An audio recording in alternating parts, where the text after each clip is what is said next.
Hello সবাইকে, কি অবস্থা সবার? আশা করছি সবাই খুব ভালো আছেন। আমরাও ভালো আছি। আমি ঐশ্বর্য, ওয়েলকাম করছি আমার নতুন আরেকটা ভিডিওতে। এই বছরের সামারটা শুরু হওয়ার পর থেকে তো আমরা প্রচণ্ড ঘোরাঘুরির উপরেই আছি। তো আশেপাশে ২-৩ ঘন্টার মধ্যে যা ছিল সব ঘোরাঘুরি শেষ। এখন আমরা আসলে আমাদের সামার ট্রিপের প্রিপারেশন শুরু করে দিয়েছি। তো আমরা কালকেই যাব আমাদের সামার ট্রিপে। তো কোথায় যাচ্ছি, কখন যাচ্ছি সব কিছুই আমি আস্তে আস্তে জানাচ্ছি। তো ওই ট্রিপে যাওয়ার আগে যেমন হয় কেনাকাটা থাকে অনেক কিছু, তো সেগুলো কিনতেই চলে আসলাম। প্রথমে ইন্ডিয়ান গ্রসারি গিয়েছিলাম, ওখান থেকে যা যা লাগে তা নিয়ে তারপরে আমরা ওয়ালমার্টে চলে আসলাম। আর এখানের এই সেকশনটাতে না সবগুলো বড় বড় শ্যাম্পু, তারপরে ফেস ওয়াশ বা সব কিছুরই ছোটো ভার্সন পাওয়া যায়, যেগুলো ইজিলি ক্যারি করা যায় যে কোনো ট্রিপে যাওয়ার জন্য। আমাদের যেহেতু ফ্রিকোয়েন্টলি ট্রাভেল করা হয়, যার জন্য আমার একটা ট্রাভেল কিট ছিল, মানে কন্টেইনারের সেট ছিল, যার ভিতরে আমি আমার রেগুলার ইউজ করা shampoo, face wash, body wash, conditioner সব রিফিল করে করে নিয়ে যেতাম। তো সেটা আমি খুঁজে পাচ্ছি না, আমি জানি না আমি কোথায় রেখেছি। তার জন্য আর কি আমি ইনস্ট্যান্ট এখন যেহেতু দরকার, আমি এরকম 2-3টা কন্টেইনার নিয়ে নিচ্ছি, যেগুলোর ভিতরে আমার টয়লেট্রিজ প্রোডাক্টগুলোকে আমি রিফিল করে নিয়ে নিব। সামারে রোড ট্রিপের জন্য খুব ইম্পর্ট্যান্ট জিনিস হচ্ছে এই কুলার। মানে এক বোতল জলও কিন্তু গাড়িতে এখন এমন গরম হয়ে যায়, ঠান্ডা থাকে না, এমনকি নর্মাল রুম টেম্পারেচারও থাকে না, একেবারে ফুটন্ত গরম জলের মতো হয়ে যায়। তো ওই জন্য কুলার তো মাস্ট। আমার মেয়ে দুধ খায়, জুস খায়, ওগুলো সব কিছু না হলে একেবারে নষ্ট হয়ে যাবে। আর ওর জন্য একটা স্পুন সেট নিয়ে নিচ্ছি, কারণ ও তো নিজে নিজে খাওয়া দাওয়া করে। তো আমি পছন্দ করি ওর সাথে কয়েক রকমের স্পুন সেট রাখতে, ও পছন্দ করে। আর ব্লুই থিমটা আমার খুব প্রিয়, এই জন্য ওটা নিয়ে নিলাম। আর তারপরে ওর খাবার দাবারে বেসিক অনেক কিছু নেওয়া লাগবে, সেগুলো একটা একটা করে নিয়ে নিচ্ছি। আর এছাড়া রোড ট্রিপের খুব ইম্পর্ট্যান্ট জিনিস হচ্ছে চিপস, কারণ দেখা যায় খুচুর মুচুর কিছু খেতে খেতেই রোড ট্রিপ করতে লাগে। তো ওই জন্য একটা চিপসের বক্স নিয়ে নিব। আর প্রত্যেকটাতে না একটা এমন থাকে যেটা কেউ খায় না, তো ওই জন্য আমরা এটা নিয়ে নিলাম, যার চারটাই মোটামুটি পছন্দসই আছে। আপাতত আমি যে সমস্ত জিনিসগুলো নিয়েছি তার যেগুলো উপরে তুলেছি, মানে বাসায় এনেছি, সেগুলোই শেয়ার করছি। তার ভিতরে আছে চায়ের সাথে খাওয়ার টোস্ট, চিনি, তারপরে ডাল, মসুর ডাল, তারপরে কর্ন নিয়ে নিয়েছি অনেকগুলো, বাটার নিয়েছি, ডিম নিয়েছি। আর এর আগেই ওর বাবা 35টা ক্যানের সেট এনেছিল কোকের, সেটা আছে পাশে। তারপরে ঢ্যাঁড়স নিয়েছি, শশা নিয়েছি, যেহেতু আমরা 7 জন যাচ্ছি তো সালাদ টালাদ খাওয়া তো পড়বেই, ওই জন্য শশা নিয়েছি বেশ অনেকটা, পেঁয়াজ নিয়েছি, দই নিয়েছি, তারপরে লেবু নিয়েছি। আর এইগুলো হচ্ছে সব ইনস্ট্যান্ট যে নুডলস পাওয়া যায়, কাপ নুডলস, সেগুলো। আর তারপরে আছে কোলস্লো, এটা বানিয়ে খেতে খুবই মজা লাগে। আর তারপরে আমার মেয়ের জন্য ইয়োগার্ট স্মুদি, আর ম্যাক অ্যান্ড চিজ, তারপরে একটা ছোট বোতল তেল, জুস আর দুধ, মানে খুব বেসিক যেগুলো ইম্পর্টেন্ট সেগুলো। আর এখন আমি এই বক্সটার ভিতরে সবগুলো গুছিয়ে নিব।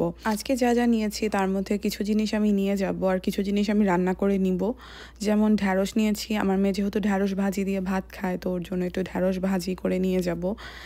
তারপরে ও একটু মাছ খেতে ভালোবাসে, এই জন্য স্যামনের একটা তরকারি রান্না করে নিয়ে যাব। আমি জানি ট্যুরে গেলে বাচ্চারা আসলে খাওয়া দাওয়া ঠিক মতো করতে চায় না, আমি এক্সপেক্টও করি না যে ও খাবে, বাট তারও সাথে তো রাখতেই হয় কিছু খাবার দাবার। আর তারপরে ওই রান্নাবান্না করার জন্য টুকটাক একটু মশলাও ছোট ছোট কৌটোতে নিয়ে নিলাম। আর এদিকে জয়া চিকেন টিকেন সব একদম পরিষ্কার করে নিচ্ছে। তার কারণ হচ্ছে আমাদের ওখানে বারবিকিউ করার প্ল্যান, আর আমরা চাচ্ছি এখান থেকে যত সম্ভব প্রিপারেশন করে নিয়ে যেতে, কারণ ওখানে যেহেতু আমরা ঘুরবো, তো দেখা যাবে ঘোরাঘুরির পরে কোনো কিছুর কাজ করতে আর ইচ্ছা করবে না, মানে এই জন্য আমরা যত প্রিপারেশন আছে সব বাসা থেকেই নিয়ে যাচ্ছি।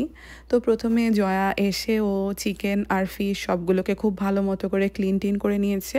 এরপরে আমরা মশলাটাকে বানিয়ে তারপরে সবগুলো জিনিস একবারে খুব ভালো মতো করে মেরিনেট করে ফ্রিজে রেখে দিব। যেহেতু আজকে আমি মেরিনেট করছি আর আমরা কালকে রাতে রওনা দিব, মানে কালকে একটু বেশি রাতেই রওনা দেওয়ার প্ল্যান আমাদের।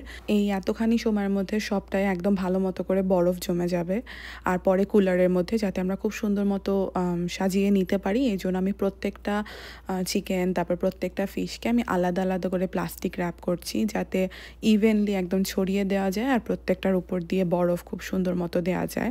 জয়া যখন ফিশ আর চিকেনগুলোকে ক্লিন করছিল, ওই টাইমে আমি কর্নগুলোকেও একেবারে খোসা ছাড়িয়ে প্রিপেয়ার করে নিয়েছি, যাতে ওখানে গিয়ে কাজের চাপ একটু কম হয়। আর এই তো আমাদের চিকেন আর ফিশ মেরিনেশন প্লাস প্যাকিং করা একেবারেই ডান, এখন ফ্রিজারে তুলে রাখবো। হাই বলো, হাই বলো, হাই। আমরা আজকে রাত্রেবেলা ট্যুরে যাচ্ছি, তো কালকে রাত রাত না, ঠিক ভোরবেলা আমি গোছগাছ শেষ করে ঘুমিয়েছি। তোর বাবা যেহেতু ছিল তো ওই জন্য ভাবলাম কাপড় চোপড় যা যা বেসিক গুছানো আছে ওগুলো গুছিয়ে ফেলি। ও ওকে, কারণ দিনের বেলা ও আমাকে গুছাতে দিবে না, এই লাগেজের ভিতরে যা ঢুকাবো সব বের করবে। ওকে তুমি খেলো। আজকে আমার প্ল্যান হচ্ছে যে আমি ওর খাবার দাবার রান্না বান্না করব, আর মানে ওর খাবার দাবারটা গুছানোটাই হচ্ছে আজকে আমাদের মেইন প্ল্যান। আর আজকে আমরা দুজনেই কোনো চাপ নিতে চাচ্ছি না, কারণ রাত ভোরে ওর ড্রাইভ করতে হবে। আমরা আসলে আমাদের প্ল্যান হচ্ছে আমরা রাত 2টার দিকে রওনা দিব, পৌঁছাতে পৌঁছাতে রাত মানে সকাল 11টার মতো বাজতে পারে, এরকমই একটা প্ল্যান। তো দেখি, আমি আমার পুরো ট্রিপটাই আমি শেয়ার করার আমার ইচ্ছা আছে, আমি দেখি আমি কতটুকু কি পারি। এখন 2টা বাজে রাত, আমরা এখন মোটামুটি গুছগাছ সব কমপ্লিট। এই যে আমার মেয়ে রাত 2টার সময় খেলছে। হাই বলো মামা, হাই বলো, হাই, হাত দিয়ে হাই বলো, এই যে হাই। ফাইনালি এরপরে আমরা আমাদের জার্নি শুরু করলাম। এখন বাজে রাত 3টা, তো 2টা থেকে আমরা রওনা দেওয়া শুরু করতে করতে 1 ঘন্টা লেগে গেছে আসলে, কারণ এতগুলো জিনিসপত্র সব কিছু গাড়িতে লোড করা।